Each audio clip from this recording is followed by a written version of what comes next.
5 seconds.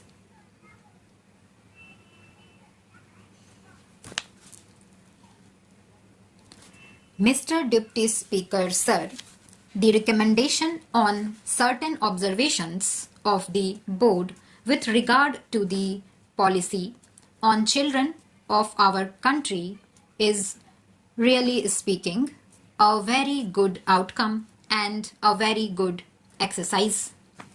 I have patiently heard the views on the policy as they were expressed by our Honorable Deputy Minister on the last day of the previous session. I also congratulated him for his attitude towards the children. But I would like to point out a few things on this national policy on children which is followed in other countries as well as in India. In India, perhaps it is a known fact both from the point of view of religion and that of ancient thinking that the child is treated as God. Usually, it is a common phenomenon both in the villages and in the cities. This symbolizes our devotion to children.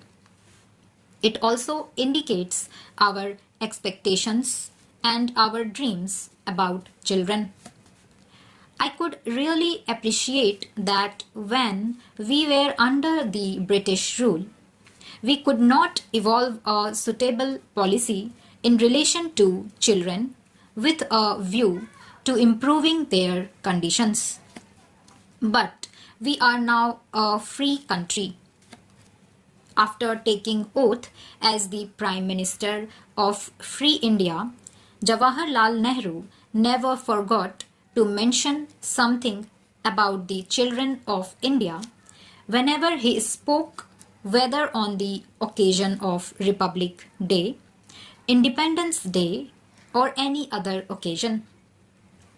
He thought that the country could have been built much more constructively if the children had been given sufficient care and they had been made to feel that they were partners in all our work. This was also the thinking of Lenin in Soviet Russia.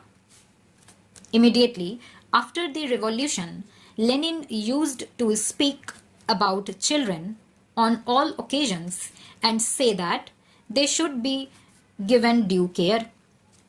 This resulted in the formation of the Young Pioneers group for children between the ages of 6 and 14 in Soviet Union and other socialist countries. In all the socialist countries, this group is recognized, engineered, financed, and administered by the governments and given highest priority in the matter of development. Similarly, measures have been undertaken recently in Iraq also. While I was there recently, I could see that they have adopted the same policy. The first priority is given to them by that country.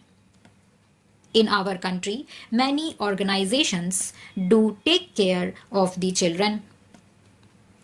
Voluntary organizations and the state governments do provide them with many facilities.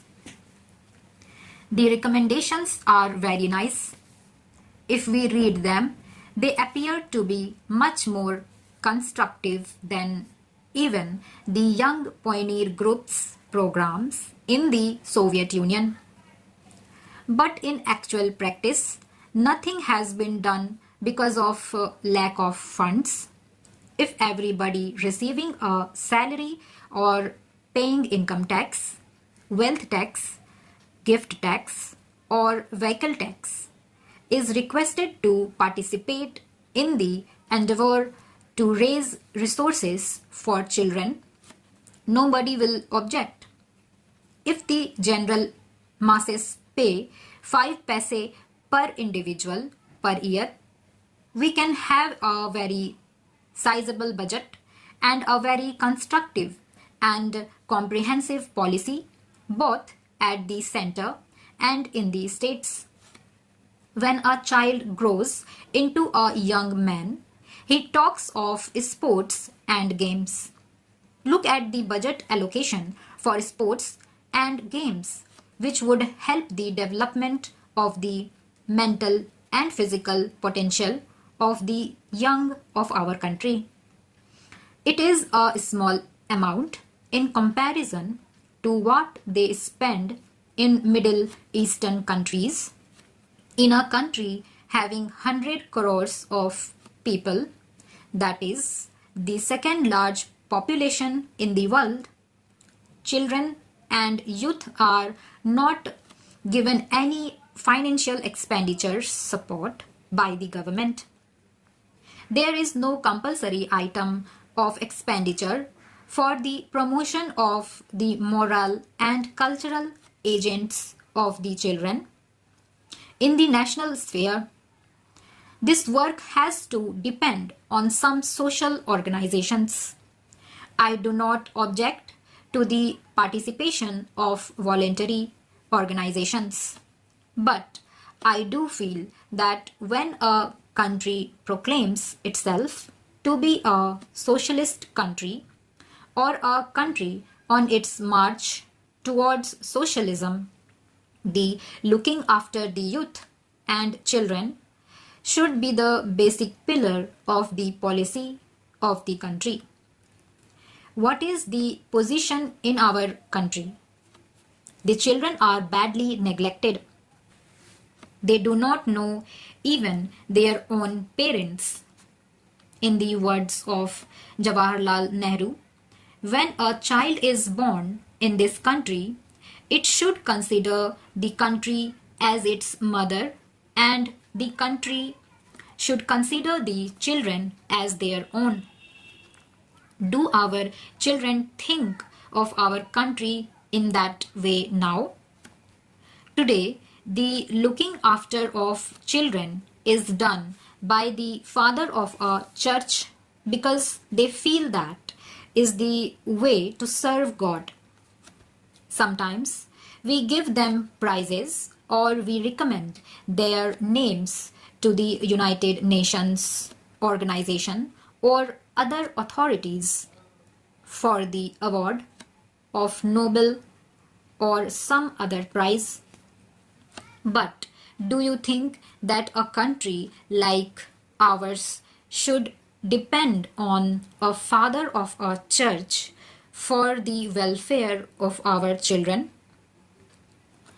The moment a child is born in our country, it should be the responsibility of the country under our constitution and the rule of law as it obtains today. Stop.